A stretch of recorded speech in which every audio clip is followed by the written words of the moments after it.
감사합니다. 38장 일부를 읽었는데요. 우리 욥기 중에서 하나님이 드디어 욥과 친구들의 그 대화를 들으시다가 긴 침묵을 깨시고 하나님이 드디어 말씀하시는 부분입니다. 그래서 이 하나님이 말씀하시는 이 내용 38장에서 42장까지 내용을 보면 이렇게도 어려운 책인 욥기가 무엇을 말하는지 하는 것을 살펴볼 수 있기 때문에 이 부분을 보게 되었습니다. 이 욥은 인간이 부딪힌 사람으로서 감당하기 어려운 고난에 대해서 다루는 책인데요. 왜 이러한 고난이 오고 이러한 고난이 올 때에 어떻게 대처해야 되는가 하는 것을 가르쳐주는 아주 중요한 책이죠. 구약이나 신약 전체를 통해서 욥과 같은 책은 없고 아주 독특한 위치를 차지하고 있습니다. 윤영랑 목사님께서 우리 믿음 시리즈를 진행하면서 믿음 시리즈를 이제 마치게 되는데 저보고 욥의 믿음을 한번 해주시면 좋겠습니다. 그렇게 말씀을 하셔서 좋은 생각이라고 생각이 들었습니다. 왜 그러냐면 우리 신앙생활하는 것이 믿음에 관한 것인데 그 중에도 욥은 아주 우리 믿음의 특별한 부분을 말하고 있고 특별한 부분일 뿐만 아니라 욥의 믿음까지 배워야 우리가 믿음을 다 배웠다, 그런 생각이 듭니다. 그렇기 때문에 하나님을 믿죠, 우리가. 그리고 하나님이 우리를 도와주심을 믿고 이렇게 살아가고 기도 생활하는 건데 그 신앙생활, 기도 생활 중에 욥은 믿음에 대해서 어떻게 가르치는가 하는 것을 꼭 배울 필요가 있습니다. 그리고 욥의 단순히 믿음 문제가 아니고요, 믿음의 문제이기도 하지만은 욥이 가르쳐주는 것은 하나님이 어떠한 분이신가에 대해서 또 가르쳐주는 책입니다. 믿음의 내용인 거죠. 그러니까 욥의 하나님, 욥기가 가르쳐주는 하나님에 대해서 배워야 우리가 하나님에 대한 학습이 마무리된다고 볼 수 있습니다. 저는 이 욥기나 잠언, 전도서를 전공한 사람이기 때문에 자기가 공부하는 책만 중요하다고 얘기하는 것 같아서 죄송하긴 합니다만은 이렇게 욥기가 가르치는 하나님까지 배울 때에 하나님의 그 궁극적인 모습, 우리가 오해하기 쉬운 그 작은 하나님, 내 세계에 가둬두는 하나님이 아니라 하나님이 우리에게 어떤 모습으로 자신을 계시하고 싶으신가 하는 것을 욥기를 통해서 배울 수 있기 때문에 욥의 믿음에 대해 공부하는 것은 굉장히 소중하다고 생각합니다. 가끔 설교 부탁도 받아서 여기저기 설교도 다니고 하지만은 욥기를 잘 안 하게 됩니다. 뭐 이렇게 어렵고 무거운 거를 그렇게 모르는 객원 설교자가 와가지고 어려운 얘기를 하고 가나, 그렇게 처음 가서 모르는 청중하고 이렇게 접촉점 찾는 것도 어려운데 욥기가 말하는 무거운 주제를 또 하는 게 부담이 돼서 가급적 접근하기 쉬운 거를 하고 말고 오게 되는데, 우리 삼위교회는 참 이렇게 차례대로 믿음, 신앙의 인물, 또 이렇게 기도, 이렇게 차근차근 공부하니까 수요 예배를 통해서 이런 것까지 공부할 수 있게 돼서 굉장히 좋다고 생각합니다. 사실은 우리 교회에서는 한번 설교를 욥기에 대해서 한 적도 있긴 있습니다만은, 그래서 이 욥기 이 전체 중에도 중요한 38장, 39장을 같이 간단히 좀 살펴보도록 하겠습니다. 자, 38장 이제 시작하는데요. 그 하나님께서 폭풍 가운데 나타나셨습니다. 그러니까 계속 침묵하고 계신 줄, 침묵을 하고 욥이 내가 이렇게 괴로운데 하나님은 계신 겁니까? 안 계신 겁니까? 과연 제 하나님 맞습니까? 이렇게 막 항의를 하는데도 오랫동안 침묵을 하시다가 결국은 폭풍 중에 말씀하셨다는 것은 하나님은 엄연히 듣고 계셨고 하나님은 이 우주를, 그리고 욥의 일생을, 성도의 삶을 적극적으로 개입해서 관여하고 계신 하나님이었다는 것을 확 드러내려고 하는 것이죠. 뭐 미세한 음성 가운데 말씀하실 수도 있었겠는데 그렇게 하지 않고 폭풍우 가운데 나타나셨다는 것은, 욥이나 친구들이 뭐 말하고 싸우고 뭐 얼마나 많이 말을 했습니까? 말대장들이죠. 욥도 뭐 얼마나 이 말이, 친구도 말이 많고 한데, 그 모든 인간의 말을 잠재우는 것입니다. 많이 말하고 고민을 하고 하지만 그것보다 하나님의 결론이 중요하다 하는 것을 말씀해 주시는 것이죠. 그리고는 첫 번째 하시는 말씀이, 무지한 말로 이치를 어둡게 하는 자가 누구냐. 여기 옛날 한글, 개역 한글에는 이치라고 되어 있었는데요, 하나님이 우주를 다스리는 경륜을 뭐 많이 말을 하면서 어쩌고 하면서 사실은 알지도 못하고 오히려 그거를 혼미케 하는 자가 누구냐. 다 조용해라. 대장부처럼 허리를 동이고 묻는 말에 대답이나 해봐라. 그러면서 이제 4절부터 욥에게 질문이 시작됩니다. 질문 폭격이에요. 질문 폭격. 요즘 무슨 뭐 신조어가 많아가지고 사실로 폭격하는 건 뭐 팩폭 그러대요. 여긴 질폭입니다. 질폭. 질문 폭격인데, 질문이 90개가 나옵니다. 90개가 나오는데 질문을 받을 때마다 입이 벌어져 가지고 막 기절할 것 같을 정도로 기가 막히는 질문들만 하나님이 90개를 폭격하시는 거예요. 좀 조용해라. 왜 이렇게 시끄럽냐 하는 말씀이죠. 90개의 질문을 이제 살펴보면요, 다 욥이 대답할 수 없는 것들입니다. 너 할 수 있어? 못합니다. 알아? 모릅니다. 그러니까 욥은 90개의 질문이 쏟아부어지는 동안 모릅니다, 못합니다, 모릅니다, 못합니다, 그 대답만 하고 있으면 되는, 입을 다물라는 것이죠. 실제로 하나님이 욥의 입을 다물게 하려고 90개의 질문을 쏟아부은 효과는 제대로 나타났습니다. 욥의 반응이 두 번 나오는데요, 욥의 반응이 첫 번째 어디 나옵니까? 40장 3절부터 5절에 나오죠. 그게 첫 번째 욥의 반응. 하나님이 주로 말씀하시고 욥이 반응을 하는 것이 40장 3절에서 5절하고 42장 1절에서 6절 이렇게 나오는 거죠. 하나님이 많이 질문하시고 욥이 대답하고, 또 하나님이 많이 질문하시고 욥이 대답하고. 42장 6절에 욥이 대답이 끝난 다음에 42장 7절 이후에는 욥이 그렇게 말할 수 없는 고난, 아주 극한적인 고난, 인간으로 감당하기 어려운 고난을 받은 사람이었지만은 하나님이 그걸 다 회복시켜 주시고 축복하시는 내용이 42장 7절 이후에 나오죠. 그러니까 희극입니다. 희극. 아주 해피엔딩, 아주 잘 마무리되는 것이죠. 하여간 하나님이 이끄시는 삶, 하나님이 이끄시는 세상은요, 중간에 거쳐가는 과정은 사람이 감당하기 어려운 고난도 있고 정말 비극처럼 보이는 것들도 있지만은 다 좋은 결론으로 끝나는 것입니다. 시편도 그렇죠. 시편도 막 울면서 하나님 앞에 기도하는데 하나님의 그 은혜가 개입되면 그게 게임 체인저였습니다. 하나님은 게임 체인저였어요. 하나님이 개입하면 해피엔딩으로 끝나는 것입니다. 여러 갑절의 축복으로 끝나고 회복으로 끝나는 것입니다. 그 과정을 거쳐가는 동안 하나님에 대해서 배우고 겸손해지고 하는 그런 과정이 중간에 필요해서 주시는 것인데요, 그 질문이 90개의 질문이 나오는데 38장 4절에서부터 보십시오. 내가 땅에 기초를 놓을 때 네가 어디 있었느냐? 어디 있긴 어디 있었습니까? 세상에 태어나지도 않고 뭐 생각할 수도 없고, 도대체 욥의 한계를 훨씬 넘어서는 것이죠. 땅에 기초를 놓는다는 것이. 처음부터 길을 팍 죽이고 들어갑니다. 이렇게 길을 죽이는 90개의 설명 중에 이제 그 두 번 대답했다고 그러지 않습니까? 40장 3절에서 5절 보면 욥이 나는 비천하오니 하는 거는, 질문을 듣고 보니까 제가 작습니다.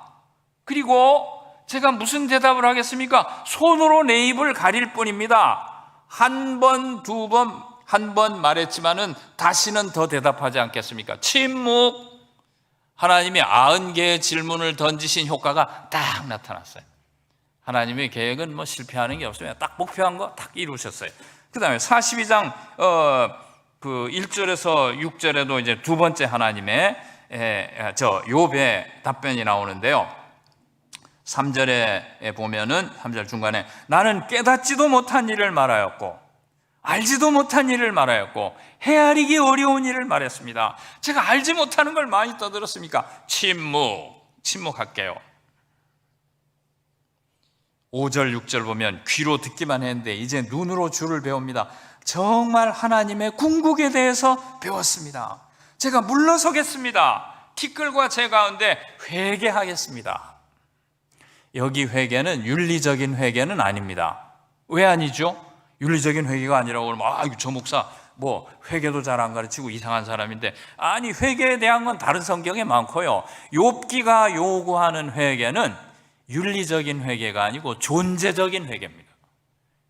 그러니까 무슨 죄를 지었기 때문에 그 죄를, 지금 욥에게 고난이 온 게 뭐 남의 돈을 훔쳤다든지 사기를 쳤다든지 거짓말을 했다든지 그런 죄 때문에 온 게 아니고, 욥이 죄 때문에 고난 받지 않았다는 것은 욥기 1장 1절, 1장 8절 등등의 하나님이 욥은 온전해서 나무랄 데가 없고, 욥기 1장 1절에 보면 온전하고 정직하고 하나님을 경외해서 악에서 떠난 사람이라고 했습니다. 그래서 욥기가 말하고자 하는 것은 욥에게 다가온 고난은, 즉 인간에게 다가오는 고난은 죄 때문에 오는 것도 있죠. 그러나 그걸 다루려는 게 아닌 거예요. 그거는 다른 성경이 다루는 것이고, 욥기가 말하는 것은 욥 자신이 뭐 죄 때문에 이 고난이 온 게 아니고 하나님의 크심에, 하나님의 큰 신비 앞에 자신은 작은 존재임을 깨닫게 하려는 것입니다. 뭐 결론을 이미 다 말씀드려 버렸는데요. 티끌과 제 가운데 회개합니다 하는 것은 나는 티끌이나 쟤처럼 그런 하잘것없는 존재로 제 본래 위치로 돌아가겠습니다, 이런 뜻이 되는 것입니다. 하나님의, 상대적으로 하나님의 크심을 제가 배우고 나는 정말로 뭘 안다 뭐 이렇게 막 말을 하고 떠들 그런 존재가 못 되는 것을 깨닫고 제가 물러가겠습니다, 이런 고백을 하는 것이죠. 그러니까 침묵을 잘 제대로 이제 훈련받고 제 위치에 설 때에 이렇게 회복과 축복이 오고 있습니다. 지난번 한번 그런 말씀 드렸는데요. 영통의 그 어느 골목을 가다 보니까 미용실 앞에, 그 미용실은 굉장히 유식한 미용실이더라고요. 갈 때마다 무슨 금원 같은 걸 써가지고 패널에 써가지고 이렇게 미용실 앞에 이렇게 세워놓더라고요. 한번 지나가는데 그 앞에 지나갈 일이 가끔인데 갈 때마다 거길 보면 또 재미있는 거 없나? 한번 아주 그 재미있는 문자가 써 있는 걸 봤는데 트위터에서 옮겼대요. 그 주인이 이렇게 흰 보드에 매직펜으로 이렇게 써놨는데,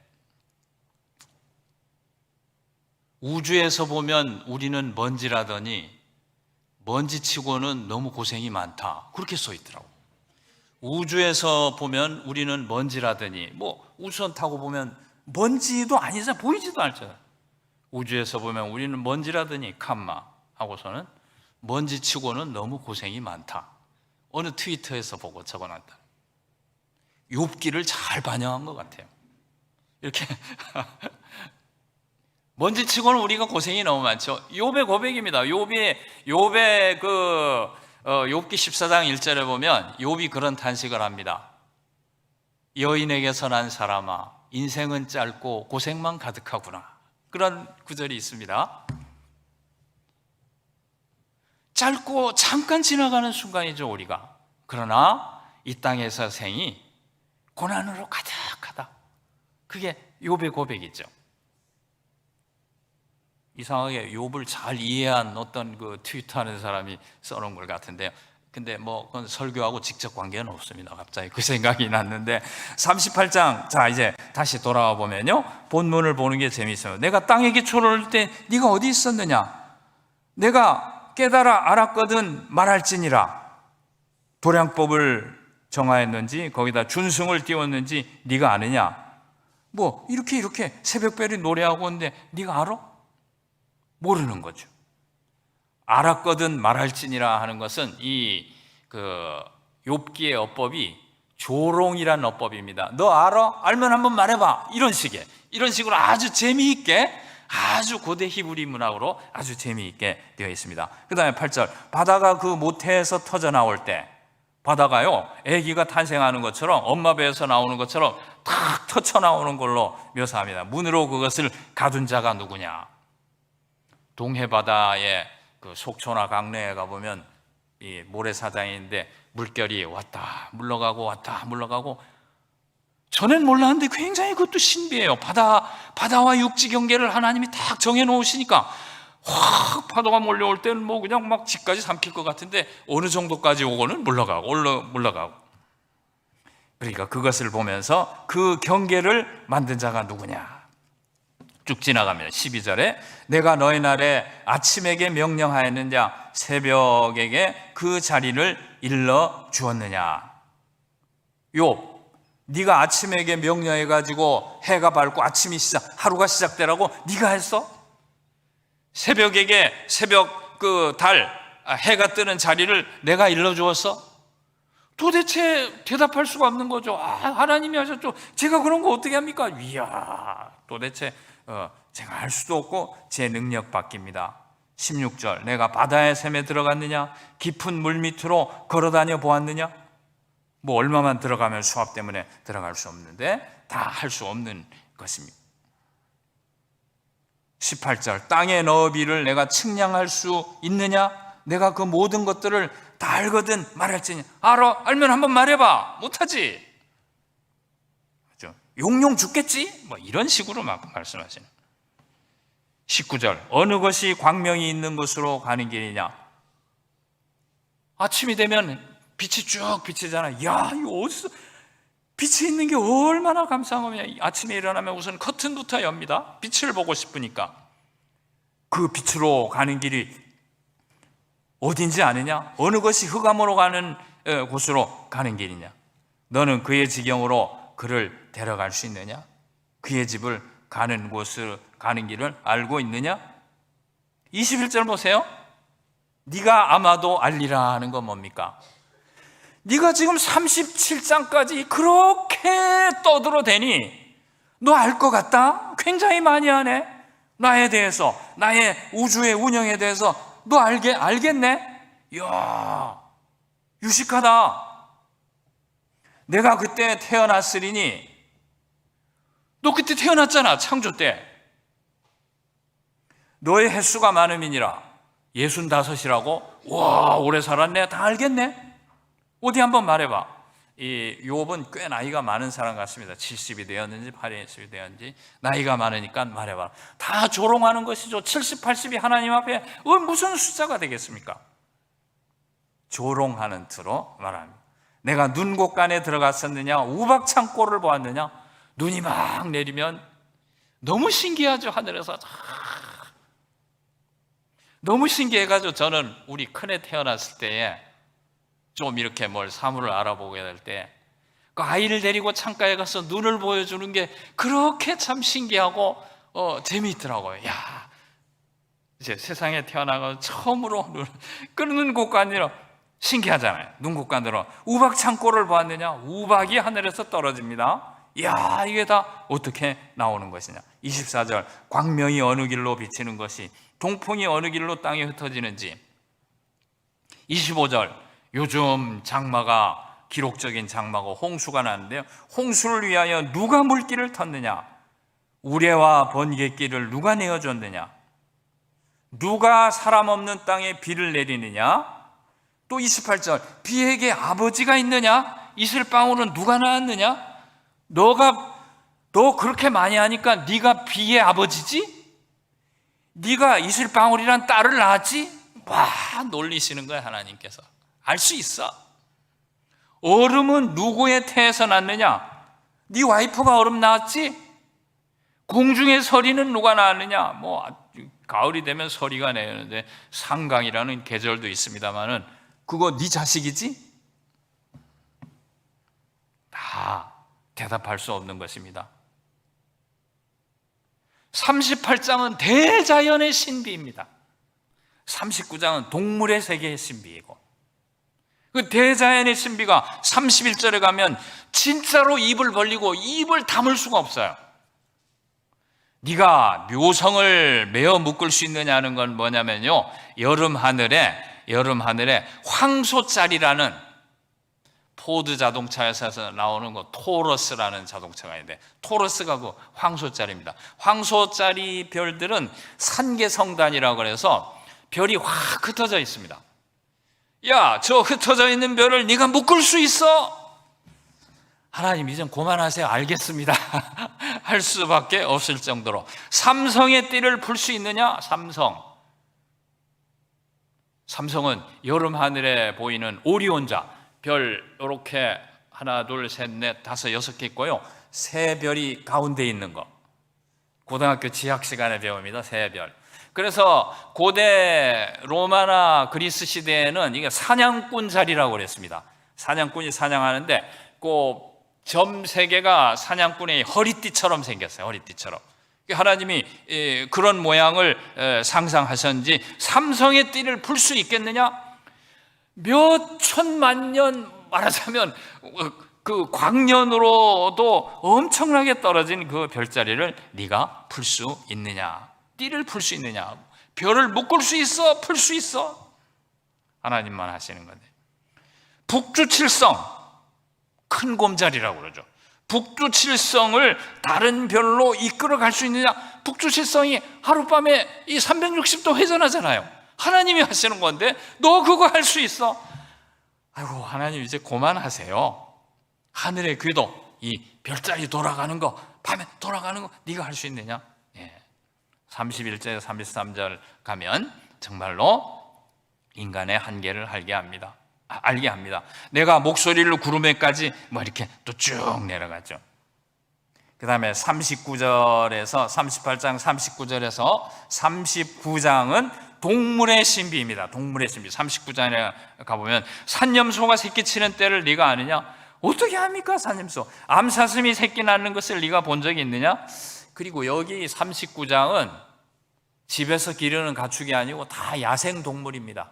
인간의 인지나 인간의 한계 밖에 있는 거, 또 아무 쓸모도 없는 거. 아니, 집염소나 집에서 기르는 나귀나 소라야 이게 유익한 건데, 들소, 들나귀는 전부 소용도 없는, 사람에게 소용도 없는, 사람에게 아무 소용이 없는 그런 것까지도 하나님은 다 다스린다는 걸 말씀하시려는 것이죠. 5절에 보면 누가 들나귀를 놓아서 저렇게 돌아다니게 했느냐? 빠른 낙이 그렇게 돌아다니게 했느냐? 9절에 들소가 너를 위해 일하겠느냐? 그렇게 막 돌아다니는데 집소는 모르지만은 내 외양간에 머물겠느냐? 네 통제 밖에 있지? 13절 타조를 봐라. 저렇게 막 날아다니고 지혜도 없고 한데 그게 네가 파악할 수 있는 것이냐? 군마가 달리는데 그걸 네가 알 수 있어? 26절 매가 떠올라서 날개를 펴서 남쪽으로 향하는 것이 네 지혜로 말미암은 것이냐? 매가 떠오르는데 남쪽으로 갈지 북쪽으로 갈지 어떻게 합니까? 하나님만 아시고 섭리하시는 것이죠. 독수리가 공중에 떠서 높은 곳에 보금자리를 만드는 것이 네 명령 따른 거냐? 그 높은 데에, 독수리는 높은 바위에 그렇게 둥우리를 만들고 새끼 훈련을 한다고 그러더라고요. 다 대답할 수 있어. 40장 넘어가면 이제 악어와 하마에 대해서 또 질문을 합니다만은 거기까지 다 볼 시간은 없고요. 이렇게 질문을 많이 하는 것은 다 무엇인가 하면은 하나님의 자연과 우주의 운영은 기가 막힌 일이라는 것이죠. 하나님이 그렇게 크신 분인 것은 알고 있었지만은 신앙 문제에 관계된 데는 우리가 하나님을 자꾸 내 수준으로 끌고 내려와서 내가 이해하는 하나님으로만 이렇게 만들려는 경향이 있기 때문에 하나님은 큰 신비의 공간을 가지신 분이라는 것을 말씀해 주시려는 것이 이 욥기의 의도인 것입니다. 모릅니다, 못합니다 하는 대답을 할 수밖에 없는 것이죠. 하나님의 세계 운영은 하나님의 특별히 좀 이 의의 문제, 도덕 질서의 문제를 욥기가 다루는데요. 그 얘기까지 이제 말씀드리려면 너무 얘기가 길어지니까 어쨌든 이렇게 단어만 쓰고 지나가겠습니다. 하나님의 도덕 질서에 의한 세계 운영. 욥이 무슨 잘못을 한 것이 없는데 지금 고난을 받고 있거든요. 우리도 그렇다는 거예요. 어떤 문제가 생기는 것은 내 잘못 때문에 온 것도 있습니다. 곤경이 있으면은 찬찬히 자신을 살피면서 회개하는 건 굉장히 유익한 겁니다. 그러나 그런 어려움이 꼭 반드시 무슨 죄 때문에 오는 것은 아닐 수도 있다는 것이죠.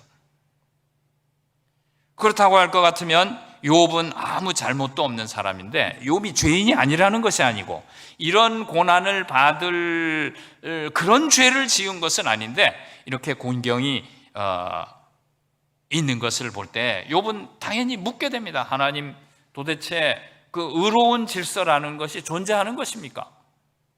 심판은 죄인에게 하는 것인데, 하나님 나를 의롭다고 하셨는데, 죄가 없다고 하셨는데 이렇게 고난이 있으니 하나님의 그 도덕 질서라는 것은 존재하지 않는 것이거나 하나님은 의롭지 않은 분이거나 이런 것이 아닙니까? 아주 심각한 질문을 하는 것입니다.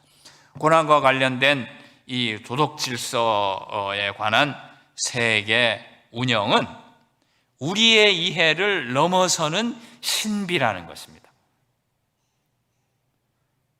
하나님은 크신 신비의 공간을 가지고 계셔서 우리가 다 이해하지 못하는 그런 운영을 하시는 분이라는 것을 가르쳐 주시고, 그걸 받아들이게 하고, 곤경이 올 때에 거기에 당황하지 않고 상처받지 않고 안심하고 살아가도록 우리를 돕는 책이 욥기인 것입니다. 우리가 이해할 수 없다 뿐이지 중요한 것은 하나님은 여전히 우리와 함께 계신 것입니다. 하나님이 욥 앞에 나타나셨잖아요. 그리고 뭔가 대답을 하시잖아요. 무슨 말을 하는지 몰라서 그렇지 욥에게 나타나셔서 대답을 해주고 계신 것입니다. 그리고 하나님이 다스리는 통치는 의로운 통치입니다. 욥이 생각하기는 불의하다고 생각되고 의로운 통치가 이해되지 않는다고 생각되고 혼란 그 자체라고 생각되지만은, 이 땅에도 보면 불의한 사람이 형통하고 불의한 권력을 휘두르는 사람들이 오래 이렇게 융성하는 것 같고 그렇게 보이는 수가 얼마든지 있죠. 세계의 질서도 그렇죠. 강대국이 약소국을 침략해서 많은 것을 인명을 포함해서 많은 걸 수탈해 갑니다. 그리고 그 수탈한 것을 가지고 세계 질서를 운영하면서 자신들의 잘못을 전혀 뉘우치려고 하지 않죠. 오히려 잘못했다고 지적하는 약한 나라를 억압하고 자신들의 세계 질서를 이어갑니다. 그것이 약소국된 그 어려움으로 많이 겪어온 거 아니에요. 하나님 과연 이 세계에 의로운 통치가 있는 것입니까? 과거 남의 나라를 수탈한 나라는 선진국이라 해가지고 큰 소리치고 교만을 다 떨고 있고, 그때 수탈당한 나라들은 큰 소리도 내지 못하고 계속 국제사회에서 손해보는 것 같은 의로운 통치가 있는 것입니까? 하나님의 통치는 그러나 우리 이해를 넘어서는 신비이다. 여전히 의로운 통치를 하고 계시다. 그것은 사실 41장을 지나서 42장에서 욥을 다 회복시켜 주시고 축복하시는 거 보면 그걸 다시 확인할 수 있습니다. 의로운 통치가 진행되고 있는 것이죠. 이해가 안 되고 안 믿어지고 정말로 당황할 수밖에 없다 하더라도 하나님은 여전히 우리를 사랑하시고 의로운 통치로 이 우주를 운영해 나가고 계시다는 것을 우리가 믿어야 되는 것입니다. 그러니까 좀 기다리는 게 필요한 거야. 당장 보기에는 이해 안 되고 당장 보기에는 믿을 수 없지만은 하나님의 그 큰 그 신비의 공간은 하나님의 백성들을 향한 사랑으로 가득 차 있는 공간이기 때문에 이 성자 하나님 예수 그리스도께서 십자가를 지시고 이 땅에 오신 것을 보면은 하나님의 사랑을 알 수 있는 것이기 때문에 우리는 하나님의 그 의로운 통치와 하나님의 사랑은 여전히 진행되고 있다는 것을, 그리고 하나님 백성을 여전히 불꽃 같은 눈으로 지켜보시면서 보호하신다는 것을 믿는 믿음으로 우리는 기다릴 수 있어야 되는 것입니다. 당장은 이해 안 되는 것들이 많다는 것이죠. 욥기는 믿음에 대해서 무엇을 가르쳐 줍니까? 믿음이라는 것은 무엇입니까? 우리는 믿음 하면은 우선 두 가지가 딱 생각납니다. 첫째는 기도하면은 하나님이 기도 응답을 주시는 것이 우리의 믿음입니다. 그렇지 않습니까? 우리가 공경을 당했을 때 하나님은 우리의 곤경을 구원해 주십니다. 기도하면 병이 낫기도 하고, 기도하면 어려운 사업이 해결되기도 하고, 기도하면 가정의 문제가 해결되고, 기도와 기도 응답, 하나님과 우리가 사이좋게 주고받으면서 나아가는 방법 아닙니까? 마태복음 7장 7절, 마태복음 21장 22절 대표적인 것만, 너희가 기도할 때 믿고 구하는 것은 다 받은 줄로 믿으라. 기도해서 하나님이 기도 응답을 주실 것이라는 게 우리의 믿음이죠. 히브리서 11장 1절에 믿음은 바라는 것들의 실상이요 보지 못하는 것들의 증거라. 하나님 살아계셔서 자기 백성들의 아픔을 돌아보시고 그 문제를 해결해 주신다는 걸 믿는 것이 믿음입니다. 그리고 믿음은 또 무엇입니까? 믿음은 예수 그리스도를 믿음으로 말미암아 의롭다함 받는 게 믿음이에요. 얼마나 중요합니까? 자, 욥의 믿음 가기 전에 성경의 믿음들을 제일 핵심적인 것만 정리해 드리고 있습니다. 왜 그러냐면 욥의 믿음을 배워야 믿음을 다 배운 거라고 생각되기 때문에. 그러면 믿음은, 지금까지 우리가 알고 있는 믿음은 무엇인가? 기도하면 기도 응답하시고 하나님의 임재를 보여주시는 거, 그거 우리가 그 믿음으로 살아왔잖아요. 그러한 믿음이 있기에, 또 그 믿음에 응답해서 하나님이 자신의 임재를 보여주셨기에 우리가 여기까지 왔죠. 그거 없으면 우리가 여기까지 어떻게 옵니까? 못 오죠. 전혀. 하나님 은혜로 여기까지 살았고 하나님 은혜로 이렇게 구원받았다는 것은 이 믿음의 기초에서 하나님이 자신을 보여주신 것입니다. 두 번째가 믿음으로 의롭다함 받는 건 무엇입니까? 우리 공로로는 구원받을 수 없잖아요. 불순하고 불결하기 때문에 들이내밀 공로가 없는 거예요. 우리는 아무것도. 전적 부패라는 장로교리가 그걸 가르치죠. 오직 예수님 공로로만. 그래서 그걸 이신칭이라고 합니다. 예수님이 나 위해서 죽어 주셨기 때문에 그것을 믿음으로 예수님이 사신 그 의로운 것이 전부 나의 것이 되어서 우리가 의롭다함 받는 것입니다. 얼마나 중요한 엄청난 진리입니까? 이신칭이. 이것은 세계를 바꾼 힘입니다. 인류 역사를 바꾼 그러한 종교 사상이죠. 성경에 가르치는 것입니다. 믿음으로 의롭다함 받는 것은 철저한 겸손을 의미하는 것이고요, 믿음으로 의롭다함 받는 것은 절대 포기할 수 없는 진리입니다. 요즘 무슨 바울에 관한 세관점 이런 게 나와서 이걸 또 흔들어 보려고 하는데 절대로 포기할 수 없는 것이죠. 그 우리가 알고 있는 믿음은 하나님 살아계신 걸 믿고 우리를 도와주실 걸 믿고 기도하는 믿음. 그 다음에 예수 그리스도께서 다 이거 1번, 2번이 다 관계된 건데 예수 그리스도께서 우리를 위해서 죽어주셨다는 것을 믿는 믿음. 그래서 천국을 확보하고 부활을 확신하고 죽음이 두렵지 않잖아요. 믿음으로 의롭다함 받기 때문에 주님 품에 안기고 주님과 더불어 부활할 걸 생각하기 때문에 죽음을 이기는 믿음이 우리 기독교 신앙이죠. 성경의 신앙이죠. 얼마나 귀합니까? 그런데 욥은 하나 더 말하고 있습니다. 욥의 믿음은 무엇인가? 하나님의 신비를 믿는 믿음. 기도해서 기도 응답 받는다니까 하나님을 자판기 정도로 생각하기가 쉬워요. 내가 원하는 건 다 받을 수 있다. 아까 마태복음 21장 22절이나 마태복음 7장 7절 구하라 주실 것이요. 다 받는데 그냥 다.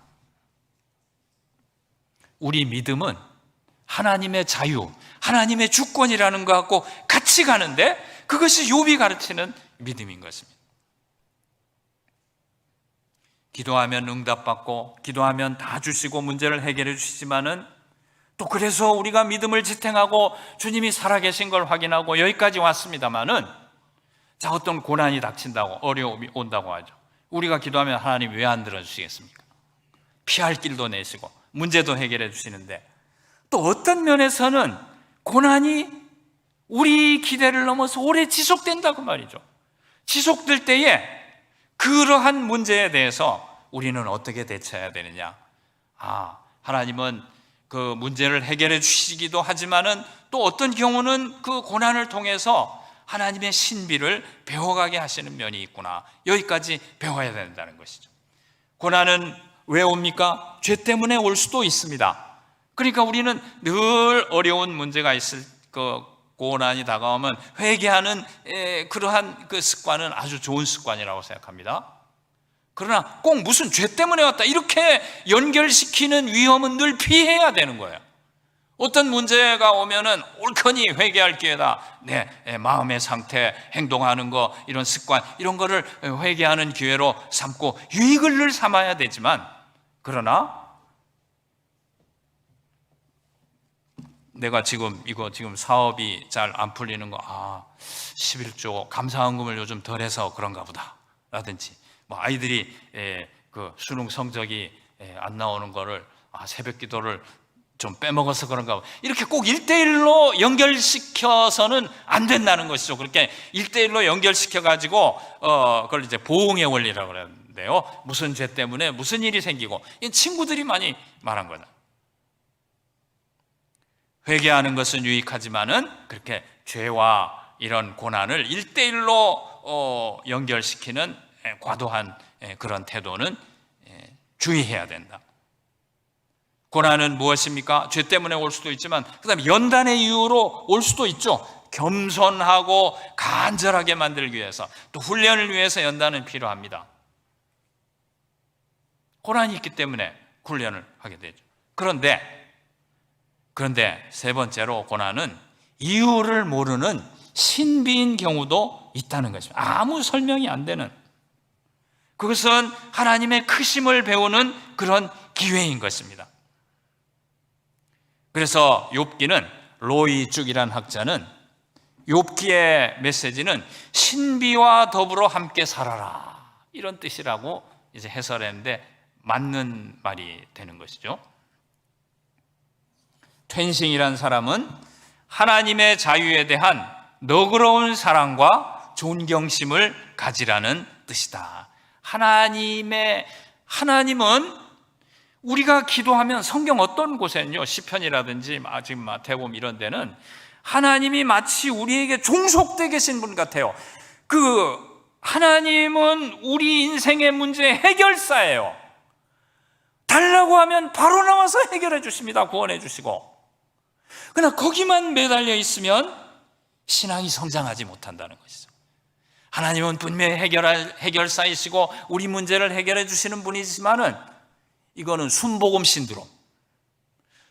신드롬에만 매달려 있으면 우리 신앙이 안전한다는 거야.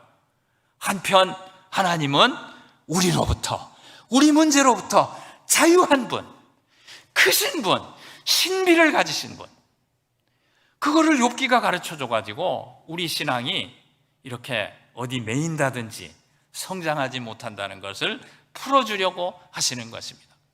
큰 신비의 공간을 가지고 계신 분인데, 신비의 공간을 가지신다는 하니까 너무 두렵다, 그런 건 아니에요. 그 신비 공간에는 하나님이 우리를 사랑하시는 그 사랑으로 가득 찬 그런 공간입니다.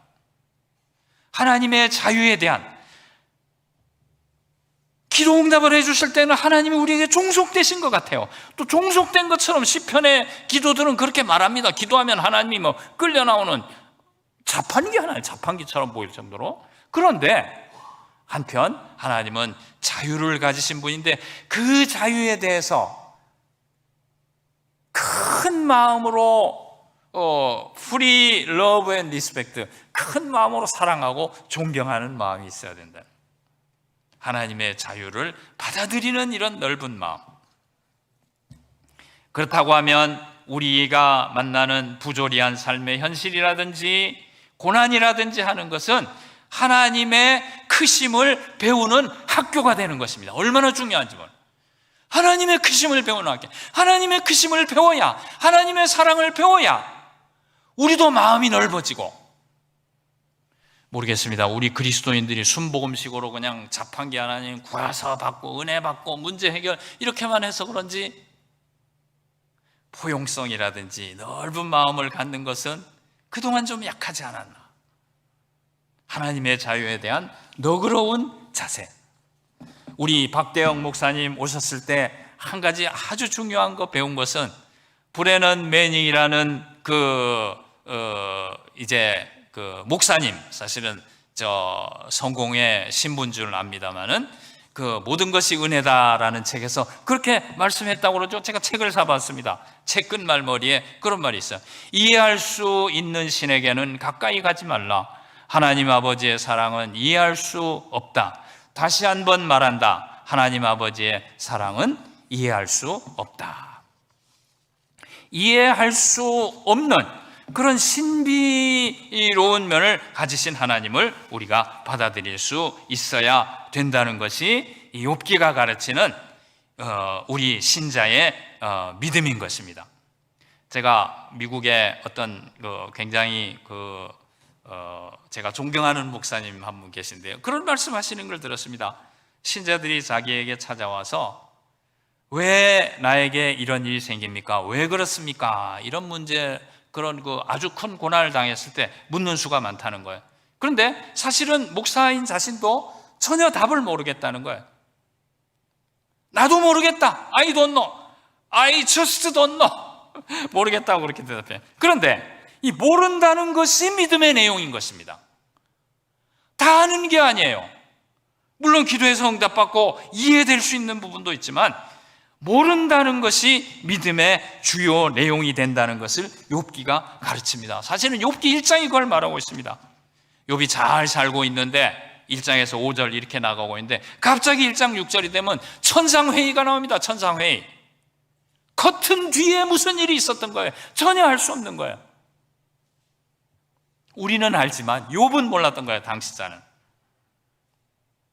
우리에게 다가오는 일들은 커튼 뒤의 일들이 많은 것입니다. 하나님의 신비에만 속한 일들인 것입니다. 하나님의 이 신비의 공간을 가지신 하나님은 우리가 하나님께 묻죠. 하나님, 저에게 왜 이렇게 어려운 일이 다가옵니까? 도대체 모르겠습니다. 제가 예수를 잘못 믿었습니까? 제가 신학교를 안 갔습니까? 제가 교회 봉사를 안 합니까? 그런데요, 하나님과 성경은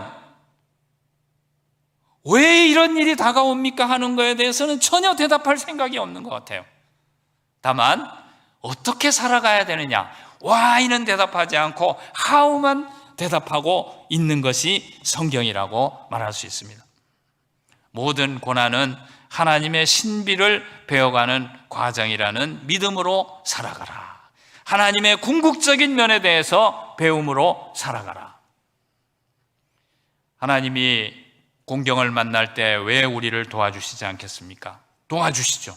그래서 여기까지 왔습니다. 그러나 욥기는 우리에게 무엇을 가르치냐면은 하나님에게서 빼먹을 수 있는 건 다 빼먹을 수 있어. 그러나 하나님의 자유, 하나님의 크심, 하나님의 신비에 대해서도 배울 때 신앙이 정상적으로 성장할 수 있는 것이다.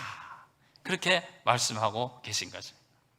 우리는 이 하나님의 크심에 대해서, 하나님의 신비에 대해서 배워왔습니다. 그리고 앞으로도 배워갈 것입니다. 그리고 우리 신앙은 깊어지고 또 높이 솟아오르는 그런 성장을 경험하게 될 것입니다. 기도하겠습니다.